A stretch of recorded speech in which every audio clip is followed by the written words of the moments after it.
Good morning, sir. Very good morning. Good morning, sir. Morning, sir. Good morning, sir. Very good morning.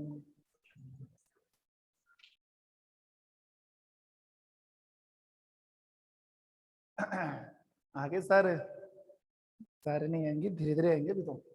Good morning all of you. सबसे पहले बता दो, मुझे आवाज आ रही है? हाँ सर। Yes, sir. दिखाई दे रहा है? Yes, sir. बहुत Yes, sir. बहुत नहीं इम्पोर्टेंट तो क्लास कैसे है, दिखेगा? पूरा समझना पड़ेगा आपको ऐसे कैसे। और हेडिंग आपको बोर्ड पे नजर भी आ रही होगी। और मैंने कल जब क्लास एंड की थी ना, तो मैंने कहा भी था कि बहुत इंपॉर्टेंट क्लास है, आपको किसी भी हालत में से मिस नहीं करना है, पूरी क्लास पढ़नी है। और क्या पढ़ना है बताओ? हेडिंग क्या डाल रखी है मैंने? pH scale. PH scale. अब सब अपनी वॉइस को म्यूट कर लो और पढ़ते चलो, क्योंकि पीएच स्केल में आपके लिए नया टॉपिक है, तो बोलना तो पॉसिबल ही नहीं है। मौका दूंगा लास्ट में 10 मिनट, आप क्वेश्चन पूछ सकते हो, या बीच में भी अगर मैं कहूं कि कुछ पूछना है तो पूछ लो। चलो संगीता, आवाज म्यूट कर। देखो ध्यान देना, हेडिंग क्या डाल रखी है मैंने? PH scale. एक बार पीएच को छोड़ दो, पीएच के आगे क्या लिखा हुआ है? स्केल।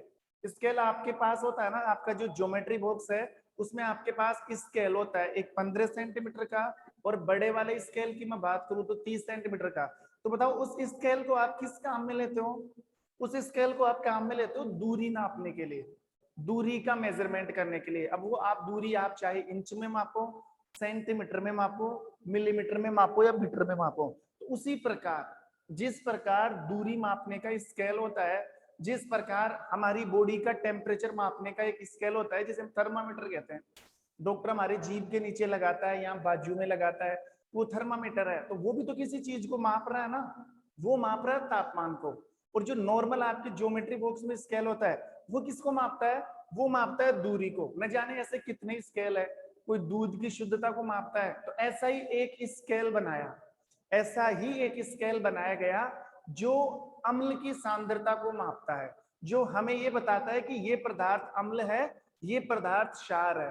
तो अम्ल की सांद्रता को मापने वाला, अम्ल की जानकारी देने वाले स्केल को बोला जाता है पीएच स्केल। नोटिस करना, दो टाइप के स्केल होते हैं, एक तो होता है पीएच स्केल और एक होता है पीओएच स्केल। बहुत इंटरेस्टिंग टॉपिक है ये, समझ में आएगा ऐसे कैसे? पीएच स्केल और एक होता है पीओएच स्केल। तो जो पीएच स्केल है ना, पीएच स्केल, ये तो किसकी जानकारी देगा? अम्ल की। किसकी जानकारी देगा? अम्ल की। और जो पीओएच है ये किसकी जानकारी देता है? क्षार, क्योंकि इसमें एच आ रहा है और एच का मतलब होता है एच प्लस। एच का मतलब क्या होता है? H plus. और हमने कल ही पढ़ा था, अगर किसी चीज को आप पानी में घोलते हो और अगर वो एच प्लस देता है, तो एच प्लस कौन देता है? अम्ल देता है। और अगर किसी चीज को पानी में घोलोगे और वो OH माइनस देता है, तो OH माइनस तो कौन देता है? क्षार। तो दो टाइप की स्केल चलते हैं, पीएच स्केल जानकारी देता है अम्ल की, पीओएच स्केल जानकारी देता है किसकी? क्षार की। लेकिन आपके सिलेबस में पीओएच स्केल नहीं है, आपको एक ही स्केल पढ़ना है, कौन सा? PH scale. ठीक है, तो ये तो था मतलब पीएच स्केल क्या चीज है, मैंने तुम्हारे दिमाग में डाल दिया। हमें क्या पढ़ना है? अभी भी किसी को नहीं समझ में आ रहा है कि सर पीएच स्केल क्या है, तो इतना सा अपने दिमाग में डाल लो, पीएच स्केल एक ऐसा स्केल है जो हमें अम्ल की जानकारी देता है। बस इतनी सी इंफॉर्मेशन लेके आप आगे बढ़ो, सारी चीज समझ में आ जाएगी। एक बार देखो, पीएच स्केल की फुल फॉर्म क्या है? पी का मतलब तो हुआ पावर, पी का मतलब तो क्या हुआ? पावर। और एच, ध्यान रखना एच ऊपर लग रहा है, अगर आप ऐसे लिखोगे ना, ऐसे गलत है, पीएच ऐसे नहीं लिखा जाता, पी और एच को थोड़ा सा ऊपर, एच पी के ऊपर होना चाहिए। ठीक है, तो पी का मतलब तो क्या हो गया? पावर। और एच का मतलब हो गया H plus ions, H plus ion, मतलब हाइड्रोजन आयन, हाइड्रोजन आयन। तो सीधी सी बात है, हाइड्रोजन आयन की सांद्रता को क्या बोलते हैं? पीएच कहते हैं। हाइड्रोजन आयन की सांद्रता को क्या कहते हैं? पीएच कहते हैं। तो यहाँ पर पीएच स्केल बाद में पढ़ेंगे, एक बार थोड़ी देर के लिए स्केल को भूल जाओ, स्केल को भूल जाओ, पीएच पर नोटिस करो। पीएच, पीएच की फुल फॉर्म मैंने बताई थी। पी का मतलब पावर और एच का मतलब एच प्लस आयन, और पावर का मतलब है power of hydrogen ion, power of hydrogen ion मतलब एच प्लस आयन की शक्ति किसमें, अगर किसी विलयन में, नोटिस करना शक्ति का मतलब है संख्या बहुत ज्यादा होना चाहिए, पावर का मतलब है सांद्रता, सांद्रता का मतलब संख्या। अगर किसी विलयन में H प्लस आयन की संख्या बहुत ज्यादा है, अगर किसी विलयन में H प्लस आयन की पावर बहुत ज्यादा है, H प्लस आयन की सांद्रता बहुत ज्यादा है, इसका मतलब वो विलयन अम्ल तो है ही है, वो बहुत ज्यादा प्रबल अम्ल है। जैसे मैं कहूं कि एक विलयन है जिसमें H प्लस आयन की सांद्रता मान लो 5 है, एक दूसरा विलयन है जिसमें H प्लस आयन की सांद्रता 3 है। H प्लस आयन की सांद्रता क्या है, दोनों ही अम्ल है, लेकिन ज्यादा पावरफुल कौन सा हुआ, 5 वाला। इसमें 5 H प्लस आयन है, इसमें 3 H प्लस आयन है, ठीक है। और H प्लस आयन का मतलब होता है अम्ल, H प्लस आयन का मतलब अम्ल है, OH माइनस आयन का मतलब क्षार। तो POS तो हमें पढ़ना ही नहीं ना, हमें तो यहाँ पर कौन सा स्केल पढ़ना है, पीएच स्केल। आपको नोटिस यही करना है, अगर किसी विलयन में, अगर किसी विलयन में H प्लस आयन की सांद्रता बहुत ज्यादा है, या किसी विलयन में H प्लस आयन की सांद्रता ज्ञात करने को क्या बोला जाता है, पीएच स्केल। तो पीएच की डेफिनेशन तो होगी, किसी विलयन में प्रेजेंट या उपस्थित, किसी विलयन में प्रेजेंट H प्लस आयन, किसी विलयन में उपस्थित या किसी विलयन में प्रेजेंट H प्लस आयन क्या कहलाता है, पीएच कहलाता है। H प्लस आयन की संख्या, संख्या की जगह आप ये भी लिख सकते हो H प्लस आयन की सांद्रता, सांद्रता का मतलब संख्या होता है। H प्लस आयन की सांद्रता को पीएच कहते हैं। सारी चीजें समझ में आएगी, सारी चीजें मैं पहले भी कह चुका हूं, मेरी क्लास अलग चलती है और मेरी क्लास का रूल है, स्टार्टिंग में कुछ भी समझ में नहीं आता, लेकिन जैसे जैसे क्लास चलती जाएगी लास्ट तक आप पहुंचोगे ना, हर चीज क्लियर हो जाती है बिना कहे। किसी विलयन में प्रेजेंट H प्लस आयन की सांद्रता को क्या बोला जाता है, पीएच। बस आपको दो चीजों को नोटिस करना है, H प्लस और पीएच। H प्लस पीएच अम्ल, क्षार का लेना देना ही नहीं है यहाँ पे, पीएच सिर्फ अम्ल की जानकारी देता है ना कि क्षार की। और अम्ल की जानकारी, अम्ल की पहचान है, अगर विलयन में H प्लस आ गया ना तो ध्यान रखना H प्लस कौन देता है, अम्ल। H प्लस कौन देता है, अम्ल देता है H प्लस। तो किसी विलयन में उपस्थित H प्लस आयन की सांद्रता को क्या कहते हैं, पीएच। पीएच की एक और डेफिनेशन, दूसरी डेफिनेशन,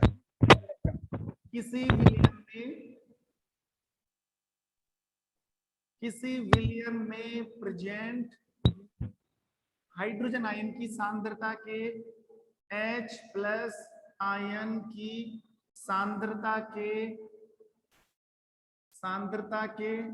ऋणात्मक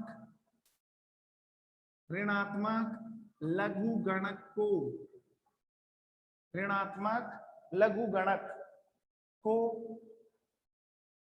भी पीएच कहते हैं। मुझे पता है सेकंड वाली डेफिनेशन बिल्कुल भी समझ नहीं आई आपको। किसी विलयन में उपस्थित H प्लस आयन की सांद्रता के ऋणात्मक लघुगणक, लघुगणक अंग्रेजी में बोला जाता है लोगरिथम। आप मैथमेटिक्स में पढ़ते हो ना, log 1 का मान कितना होता है, log 2 का मान कितना होता है, ऐसा है। तो ये नेगेटिव log है, ऋणात्मक का मतलब नेगेटिव माइनस, और लघुगणक को इंग्लिश में क्या बोलते हैं, लोगरिथम।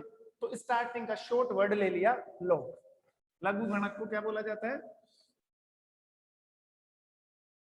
लोगेरिथम।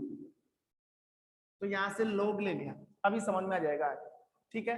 किसी विलयन में उपस्थित H प्लस आयन की सांद्रता के ऋणात्मक लघुगणक को क्या कहा जाता है, पीएच। और ये बातें किसने बताई, ये बातें बताने वाला बंदा था 1909 में आया, जिसका नाम है सोरेनसन। सोरेनसन नामक वैज्ञानिक, सोरेनसन नामक वैज्ञानिक ने ही पीएच की गणना की थी उन्होंने ही पीएच स्केल बनाया था।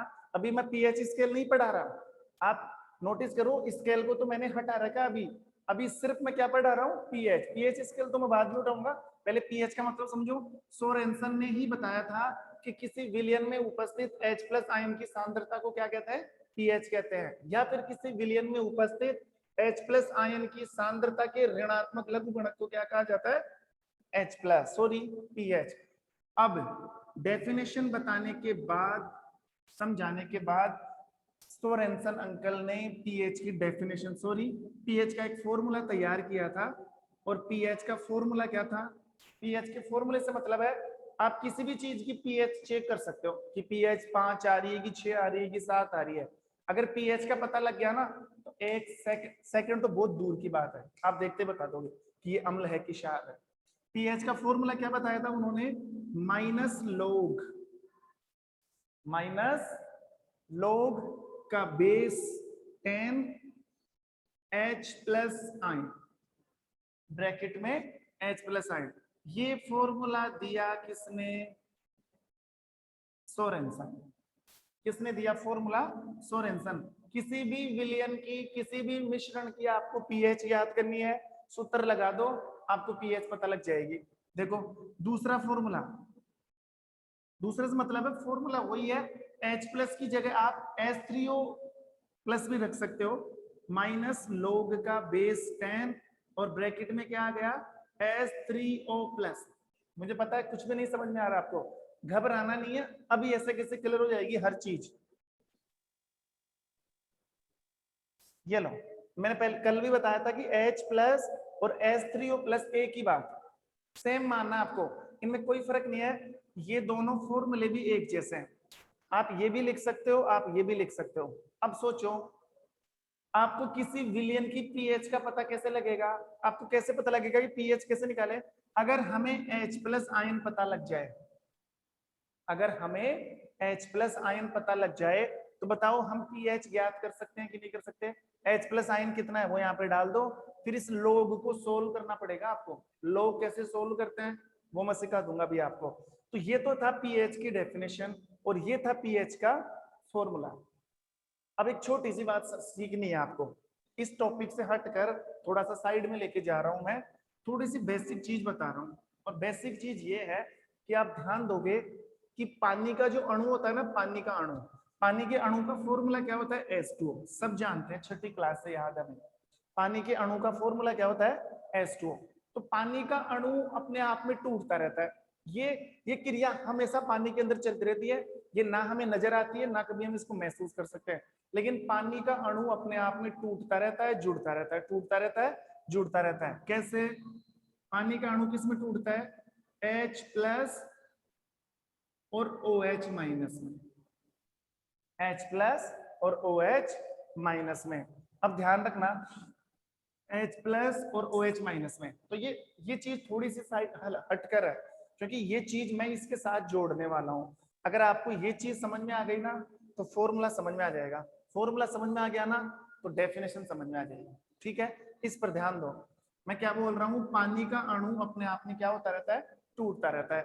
तो पानी टूट गया H प्लस में और OH माइनस में, ये फिर से जुड़ जाता है, फिर जुड़ जाएगा, फिर टूट जाएगा, फिर ऐसा चलता रहता है पानी के साथ। ठीक है, तो पानी के एक अणु की मैं बात करूं ना, यहाँ पर कुछ भी नहीं लगा रखा, इसका मतलब एक है। यहाँ पर अगर मैंने 5 लगा दिया, इसका मतलब पानी के कितने अणु है, 5। तो यहाँ पर कुछ भी नहीं है, इसका मतलब पानी एक है। और पानी के एक अणु में H प्लस आयन कितने होते हैं, H प्लस आयन की सांद्रता कितनी होती है, H प्लस आयन की सांद्रता होती है यानी कि 1 into 10 to the power 7, 1 into 10 to the power 7।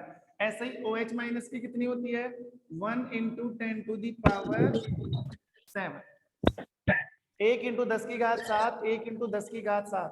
अब आप इनको जोड़ो, फिर आपको पता है कि घातों को जब जोड़ा जाता है तो कितना हो गई, 1 into 10 to the power 14, 1 into 10 to the power 14, ना, sorry 1 into 10 to the power -7 है, 7। इधर क्या आएगा 1 इंटू 10 टू दी पावर -7। दोनों सेम होते हैं। पानी के एक अणु में H प्लस आयन कितने होते हैं? अलग से दिमाग नहीं लगाना आपको। पानी के एक अणु में H प्लस आयन की सांद्रता होती है 1 इंटू 10 की घात -7। इधर भी 1 इंटू 10 की घात -7। जब आप इन दोनों को कनेक्ट करोगे तो क्या आएगा? 1 इंटू 10 की घात -14। ये पानी में उपस्थित H2O, मतलब पानी के अंदर उपस्थित H प्लस और OH माइनस कितने होते हैं? हमेशा 1 इंटू 10 की घात -14। अब नोटिस करना, अब सोचो, समझना, दिमाग लगाना, थोड़ा सा खर्च करना। अगर मैं पानी में कोई चीज मिला दूं, ये तो पानी की कहानी है। कब की कहानी है?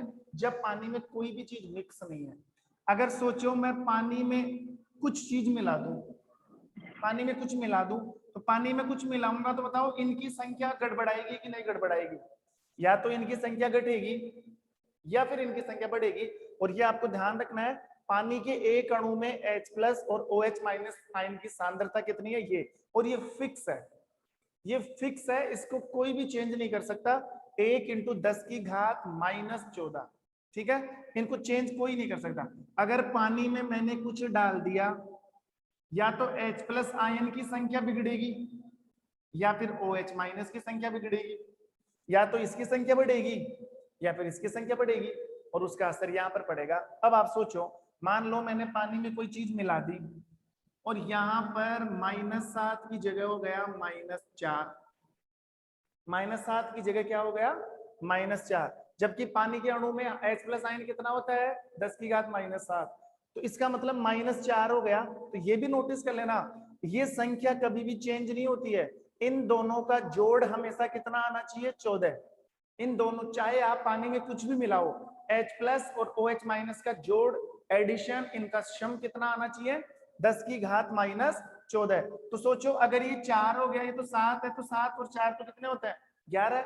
लेकिन ध्यान रखना, अगर इनकी संख्या गड़बड़ाएगी ना तो ये अपने आप एडजस्ट हो जाते हैं। अगर ये 4 है तो फिर ये अपने आप को चेंज कर लेगा, कितना हो जाएगा? 11। क्योंकि नहीं, ये कितना हो जाएगा? 10। कितना हो जाएगा?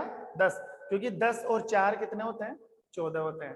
तो अगर इनकी संख्या गड़बड़ाती है ना, अगर मान लो ये 2 हो गया तो फिर ये कितना हो जाता? 12। अगर मान लो ये 6 हो गया तो फिर ये कितना हो जाता? 8। ऐसे अगर एक की संख्या बिगड़ती है ना तो दूसरा अपने आप एडजस्ट कर लेता है। अब नोटिस करना, सुनना, सोचना, समझना। पहले हाइड्रोजन आयन की सांद्रता कितनी थी? 10 की घात -7, यही थी। मैंने पानी में कोई चीज डाली, H प्लस आयन की सांद्रता कितनी हो गई? 10 की घात -4। तो बताओ H प्लस आयन कम हुए कि ज्यादा हुए? कोई भी जवाब दे सकता है। H प्लस आयन कम कम। हुआ? कम। अब देख लो, you are in 10th class, आप मैथमेटिक्स पढ़ते हो, कम कैसे हुआ मेरे को बताना। -7 ज्यादा होते हैं कि -4 ज्यादा होते हैं? हर स्टूडेंट -4 -4 ज्यादा होते हैं। कम कैसे हुई? संख्या तो ज्यादा हुई है। पहले -7 थी, अब कितनी हो गई? -4। तो H प्लस घटे कि बढ़े? घटे, बड़े बड़े कम किसने बताया? कम तो हो ही नहीं। यहाँ पर आपकी गणित क्यों बिगड़ जाती है? बड़े सर। ठीक है, H 10 की घात -7 थे, 10 की घात -4 हो गया। क्यों हो गया? क्योंकि पानी में कुछ मिला दिया मैंने, कुछ भी मान लो मिला दिया, तो 10 की घात 7 से कितना हो गया? 10 की घात -4। इसका मतलब आप सोच सकते हो कि सर इस विलियन में तो H प्लस बढ़ गए, इस विलियन में तो H प्लस बढ़ गए। और H प्लस बढ़ने का मतलब है H प्लस कौन देता है? अम्ल देता है। इसका मतलब इसमें जो चीज हमने डाली है ना, वो चीज क्या थी? अम्ल। अगर H प्लस की संख्या बढ़ती है ना तो 100% वो चीज क्या है? अम्ल है। अब आप सोचो, ये 10 की घात -7, ये 10 की घात -7, ठीक है। मैंने इस विलियन के अंदर कोई चीज मिलाई और इसकी संख्या हो गई 10 की घात -3, तो ये अपने आप 14 के साथ एडजस्ट करेगा कि नहीं करेगा? ये कितना हो जाएगा? 11। ठीक है, तो बताओ यहाँ पर OH की संख्या घटी कि बढ़ी? बढ़ी, बढ़ गई। इसका मतलब पानी बढ़ में गई। क्या मिलाया है? अम्ल। अरे अम्ल अम्ल का मतलब है H प्लस से, तो यहाँ पर H प्लस थोड़ी बढ़ रहा है, यहाँ पर कौन बढ़ रहा है? OH minus. क्षार। OH का लिंक किसके साथ है? क्षार के क्षार साथ। के साथ। इसका मतलब आप कहोगे सर पानी क्षार के साथ। हाँ, पानी में क्या मिला दिया? क्षार मिला दिया। ये क्षार। बहुत बारीक चीजें होती है, कोई नहीं बताता इतनी चीजें, ध्यान रखना। अगर H प्लस की संख्या देखो, वैसे तो इन दोनों का जोड़ कितना आना चाहिए? 14, ये फिक्स है। अगर यहाँ पर 7 है, अगर यहाँ पर 7 है, इसका मतलब ये उदासीन है, नॉर्मल पानी है, इसमें कोई चीज मिक्स नहीं है, दोनों बराबर है ना, 7-7। इसका मतलब ना अम्ल ना क्षार। हाँ, अगर इनकी संख्या बिगड़ती है, अगर H प्लस ज्यादा हो रहे हैं तो पानी में अम्ल डाला, और अगर OH माइनस ज्यादा हो रहे हैं तो पानी में क्या डाला है? क्षार डाला है। ऐसे हम पता लगा सकते हैं तुरंत, ठीक है? ये चीज काम आएगी बाद में, इसको ध्यान रखना। अब देखो, जब हम क्वेश्चन सोल्व करेंगे ना पीएच के, तब ये चीज काम आएगी। देखो ध्यान देना, ये फॉर्मूला बनाया था किसने? सोरेनसन ने। आप तो एक फॉर्मूला याद रखो बस, इससे काम चल जाएगा। pH बराबर माइनस लोग का बेस 10, ये 10 है 10, और ये भी नोटिस कर लो, इस 10 का इस फॉर्मूले से कोई लेना देना नहीं है, ये सिर्फ बेस के तौर पर लगाया है, बाकी इस कैलकुलेशन में कोई काम नहीं आएगा। आप चाहो तो 10 को हटा भी सकते हो, लेकिन फिर भी एक बेस बना रहे, एक लॉजिक बना रहे, इसलिए नीचे क्या लगा दिया जाता है? 10। भूल जाओ 10 को, सिर्फ फॉर्मूले में 10 डालना है, कैलकुलेशन में 10 का कोई मतलब, ये log 10 नहीं है, ये तो log है ओनली, 10 तो बेस के रूप में लग रहे हैं। H प्लस आया, ठीक है? अब देखो सोरेनसन ने दे दिया पीएच का फॉर्मूला। अब डेफिनेशन नोटिस करो एक बार, किसी विलयन में उपस्थित सांद्रता, H प्लस आयन की सांद्रता, अभी हमने निकाला था ना ऐसे, H2O H प्लस, और इधर क्या आया? OH माइनस, 1 × 10 की घात -7, 1 × 10 की घात -7, 1 × 10 की घात -14। अब इस चीज को नोटिस करो, आवाज आ रही बेटा, आवाज बंद करो। अब इस चीज को नोटिस करो, किसी विलयन में प्रेजेंट, किसी विलयन में प्रेजेंट H प्लस आयन की सांद्रता, वैसे H प्लस आयन की सांद्रता कितनी होती है उदासीन में? पानी में 10 की घात -7। अगर इसकी सांद्रता बढ़ जाती है, इसकी संख्या बढ़ जाती है, तो फिर वो क्या कहलाता है? pH। और pH जानकारी देता है अम्ल की, ना कि क्षार की। और अगर POH स्केल आप पढ़ोगे, POH का मतलब क्या होगा? किसी विलयन में उपस्थित OH माइनस आयन की सांद्रता क्या बोला जाता है? POH। लेकिन हम यहाँ पर क्या पढ़ रहे हैं? pH। तो पहली डेफिनेशन तो ये।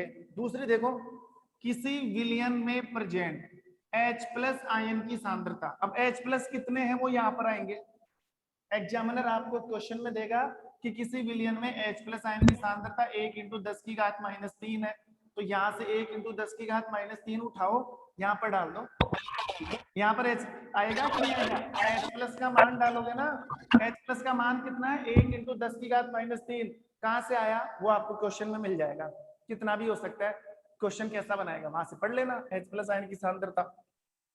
तो देखो, किसी विलयन में प्रेजेंट H प्लस आयन की सांद्रता जो यहाँ पर आने वाली है, सांद्रता के ऋणात्मक लोगरिथम को, लोगरिथम का मतलब हो गया लोग, किसी विलयन में प्रेजेंट H प्लस आयन की सांद्रता के जो भी सांद्रता होगी उसका जो ऋणात्मक लोग आएगा, जब इसको सोल्व करेंगे हम, वो कहलाएगा pH, वो कहलाएगा pH। तो ये तो मतलब था किसका? pH का। इसका मतलब था pH। एक बार ये pH का जो फॉर्मूला है मैं ऊपर लिख रहा हूं क्योंकि जगह कम पड़ेगी, यहाँ पे लिख देता हूं, माइनस लोग का बेस 10 और ब्रैकेट में क्या डालोगे? H plus ion, given formula bye Sorensen. देखो ये तो मतलब था pH का। अब आ जाओ वापस, अब उठा लो यहां से pH स्केल, फिर दोनों को एक साथ जोड़ूंगा मैं। अब हमें pH स्केल पढ़ना है। अब सोरेनसन ने क्या किया? pH की डेफिनेशन दे दी, pH को समझा दिया, pH का फॉर्मूला दे दिया, फिर उन्होंने एक pH की स्केल और तैयार की थी, और उस स्केल से पता लगता है कौन अम्ल है कौन क्षार है। तो ध्यान रखना, pH स्केल बनाने जा रहा हूं मैं, पीएच स्केल की स्टार्टिंग होती है 0 से। क्या बना,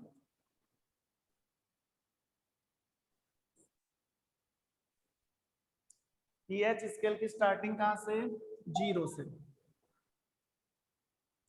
ये 1 2 3 4 5 6 7 ऐसे 0 से लेकर पीएच स्केल कहां तक आएगी, ये आएगा 14 तक। 7 8 9 10 11 12 ये 13 और ये 14। ये लो, सोरेनसन ने पीएच स्केल का जो मेजरमेंट लिया था, जो रीडिंग ली थी 0 से लेकर 14 तक, 0 से लेकर 14 तक।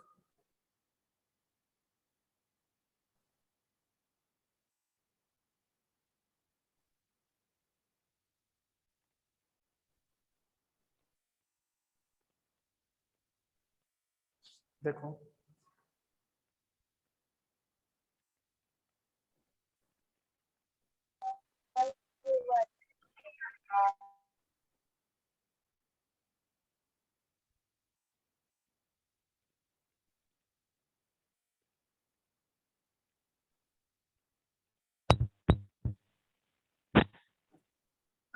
आवाज बंद करो, आवाज आवाज बंद।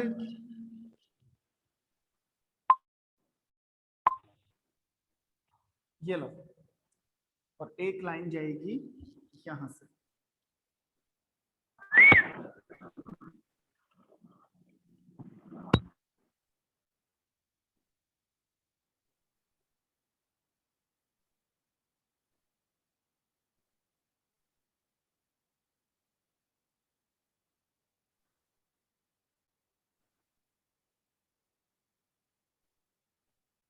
ये लो, ठीक है। सोरेनसन के द्वारा दिया गया पीएच स्केल, स्केल आता है ना, स्केल ऐसा ही तो होता है। स्केल में हमारे पास जो स्केल आता है, जो दूरी मापने का, वो 0 से 15 तक होता है, या फिर 0 से 30 तक होता है।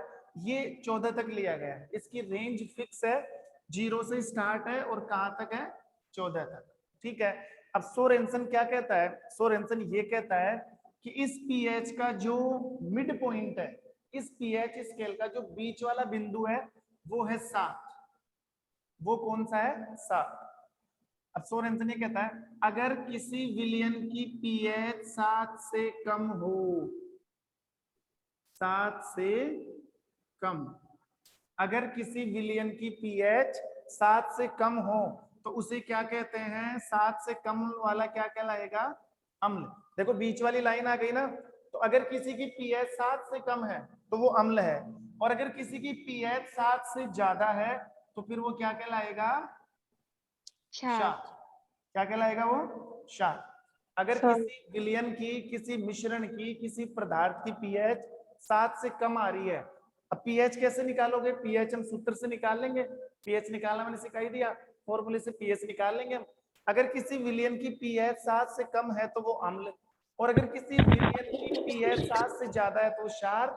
और सोचो, अगर किसी विलयन की पीएच 7 है, किसी विलयन की पीएच कितनी है, 7, तो वो अम्ल है कि क्षार है, ना अम्ल ना क्षार, वो क्या होगा, उदासीन। वो क्या होगा, उदासीन। ऐसे मैं बहुत सारे एग्जांपल दे सकता हूं जिसकी पीएच 7 होती है। जैसे पीएच, पानी की पीएच की बात करोगे ना, तो पानी की पीएच कितनी होती है, 7। पानी की पीएच कितनी होती है, 7। अभी निकाला था ना H+ आयन, 1 × 10⁻⁷। पानी की पीएच 7, इसका मतलब पानी ना तो अम्ल है और ना ही पानी क्या होता है, क्षार होता है। जैसे मैं बात करूं, जो नींबू का रस है उसकी पीएच आपको 7 से कम मिलेगी, वो क्या है, अम्ल है। जैसे हमारे आंसू आते हैं, आंखों से आंसू, उसकी पीएच आपको 7 से ज्यादा मिलेगी, इसका मतलब आंसू क्या हुए, क्षार। जो हमारी लार होती है, लार, जो जीभ पर लार पाई जाती है, उसकी पीएच आपको 7 से ज्यादा मिलेगी, इसका मतलब वो क्या है, क्षार है। हमारा जो आमाशय है, पेट है, उसमें HCl अम्ल पाया जाता है, उसकी पीएच क्या होती है, 7 से कम। अगर किसी पदार्थ की पीएच मान लो 6 आ गई, तो देख लो पीएच 6 आ रही है, इसका मतलब वो क्या है, अम्ल है। इसका मतलब वो क्या है, अम्ल है। तो ध्यान रखना, जितना आप 7 से इधर आते जाओगे, मैं चिन्ह इधर का लगा रहा हूं, जितना आप 7 से इधर आते जाओगे उतना ही प्रबल अम्ल तैयार होता जाएगा। अगर किसी पदार्थ की पीएच 6 है और दूसरे पदार्थ की पीएच 2 है तो बताओ इन दोनों में से ज्यादा प्रबल अम्ल कौन सा हुआ? आप जवाब दे सकते हो अपनी आवाज खोल। जिसकी पीएच 2 है। शाबाश, जिसकी 2 है सर। बिल्कुल, जिसकी जिसकी pH पीएच कम होती है ना, ये नोटिस कर लेना, जिसकी पीएच कम होती है ना, जिसकी पीएच 1 है 2 है, वो बहुत जबरदस्त अम्ल होते हैं, बहुत ज्यादा स्ट्रॉन्ग एसिड, बहुत ज्यादा प्रबल क्षार, सॉरी प्रबल अम्ल है। तो देखो अगर आप इधर से इधर आ रहे हो ना तो अम्लता बढ़ रही है, इधर से इधर जा रहे हो ना तो अम्लता क्या हो रही है? घट रही है। जिसकी पीएच 6 है वो बिल्कुल दुर्बल अम्ल है। वो कैसा है? 5 और 6 वाले क्या होंगे? दुर्बल अम्ल। और 1 2 और 3 वाले क्या होंगे? प्रबल अम्ल। प्रबल अम्ल। अब ऐसा आप इधर देखो, मान लो किसी पदार्थ की पीएच 8 है और किसी पदार्थ की पीएच 13 है, हालांकि दोनों क्षार है, 7 के बाद में तो क्या हो जाता है? क्षार होगा ना। तो बताओ जिसकी पीएच 8 है और एक की पीएच 13 है, इन दोनों में से ज्यादा प्रबल क्षार कौन सा हुआ? 8 8 13 वाला। 8 वाला होगा। 13 वाला 8 वाला तो दुर्बल क्षार है, क्योंकि क्योंकि इधर आ रहे हैं ना हम, इधर आपने थोड़ा सा तो दिमाग खर्च किया करो। 7 से कम वाले अम्ल होते हैं, 7 से ज्यादा वाले क्षार होते हैं। ज्यादा वाले तो इधर जाओगे तो क्षारकता बढ़ेगी ना, और इधर आओगे तो अम्लता क्या होगी? बढ़ेगी ना, क्योंकि 7 से कम अम्ल, शब्द को पकड़ा करो, 7 से कम अम्ल, 7 से अधिक क्षार। तो क्षार क्षार क्षार, 7 से अधिक, 7 से अधिक, 7 से अधिक, 7 से अधिक, बहुत अधिक होता जा रहा है। इसका मतलब आप इधर जाओगे ना तो क्षारकता बढ़ती जा रही है, ज्यादा क्षार है। तो ऐसा पदार्थ जिसकी पीएच 8 है, ऐसा पदार्थ जिसकी पीएच 13 है, तो ज्यादा प्रबल क्षार कौन सा हुआ? 13 वाला। जिसकी पीएच 13 वाला। 13 और 14 वाला कहलाएगा प्रबल, बहुत ज्यादा कड़वा प्रबल क्षार। 8 9 10 वाले कहलाएंगे दुर्बल क्षार। बताओ जिसकी पीएच कम है वो उतना ही ज्यादा प्रबल अम्ल है। नोटिस करना, जिसकी पीएच कम है वो उतना ही ज्यादा प्रबल अम्ल है, जिसकी पीएच ज्यादा है वो उतना ही ज्यादा प्रबल क्षार है। अब एक चीज नोटिस और करना, ये वाली जो लाइन मैंने खींची है ना, बीच वाली लाइन, ये क्या है? आप यहां से ध्यान देना, 7 वाले पॉइंट से ये लाइन किसको शो कर रही है? H प्लस को। ये लाइन किसको शो कर रही है? H प्लस को। और 7 के बाद में तो कौन आ जाता है? क्षार। तो H प्लस थोड़ी आएगा, इधर क्या आएगा? OH minus. H प्लस किसकी पहचान है? अम्ल की। OH माइनस किसकी पहचान है? क्षार की। अब सोचो, ये लाइन नीचे आती जा रही है ना ऐसे, अगर ये लाइन नीचे आती जा रही है ऐसे ऐसे, इसका मतलब है H प्लस बढ़ रहे हैं। अगर ये ऐसे आएगी ना नीचे, इसका मतलब है H प्लस क्या हो रहा है? बढ़ रहे हैं। और ये लाइन ऊपर जाती जा रही है ना ऊपर, इसका मतलब OH क्या हो रहा है? बढ़ रहा है। देखो यहाँ पर H प्लस कम है, H प्लस कम कम कम, इस लाइन का नीचे आने का मतलब क्या है? H प्लस का बढ़ना। H प्लस का, ये दिमाग में डालोगे, लाइन नीचे आने का मतलब है, साफ साफ लिख रखा है मैंने तीर का निशान लगाकर कि H प्लस बढ़ रहे हैं। और अगर ये लाइन ऊपर उठती जाएगी, इसका मतलब H प्लस क्या हो रहा है? घट रहा है। ये लाइन 7 के बाद में अगर ऊपर उठ रही है ऐसे, इसका मतलब OH क्या हो रहा है? बढ़ रहा है। ये लाइन अगर वापस यहाँ से आती जा रही है, इसका मतलब OH क्या होता जा रहा है? घट रहा है। घट रहा है। अब नोटिस करना बेटा, देखो क्या है, मेन चीज आने वाली है अब। ध्यान देना, पीएच कम, H प्लस अधिक, पीएच कम H प्लस अधिक, ये पहचान है किसकी? प्रबल अम्ल की। प्रबल अम्ल की। ध्यान रखना, जिसकी पीएच कम होती है ना, ये नोटिस कर लेना, जिसकी पीएच कम होती है ना उसके H प्लस आयन ज्यादा होते हैं। देख लो इधर, इधर आने से पीएच बढ़ रही है ना, और लाइन नीचे आने से पीएच क्या हो रही है? बढ़ रही है। तो अगर आप इधर आते जाओगे तो पीएच तो घटेगी, और ये लाइन नीचे आती जाएगी तो H प्लस बढ़ रहा है। मान लो यहाँ पर पीएच कितनी है?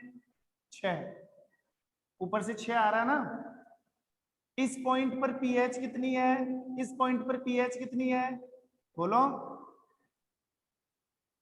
इस पॉइंट पर पीएच 4 4, इस पॉइंट पर पीएच कितनी है 2 तो यहाँ पर कितना है 4, यहाँ पर कितना है 6। 6 तो बताओ इधर से आप इधर आते जा रहे हो तो पीएच घट रही है कि बढ़ रही है? बढ़ रही है बढ़ रही कहाँ है। बढ़ रही है? इधर से इधर आ रहे हैं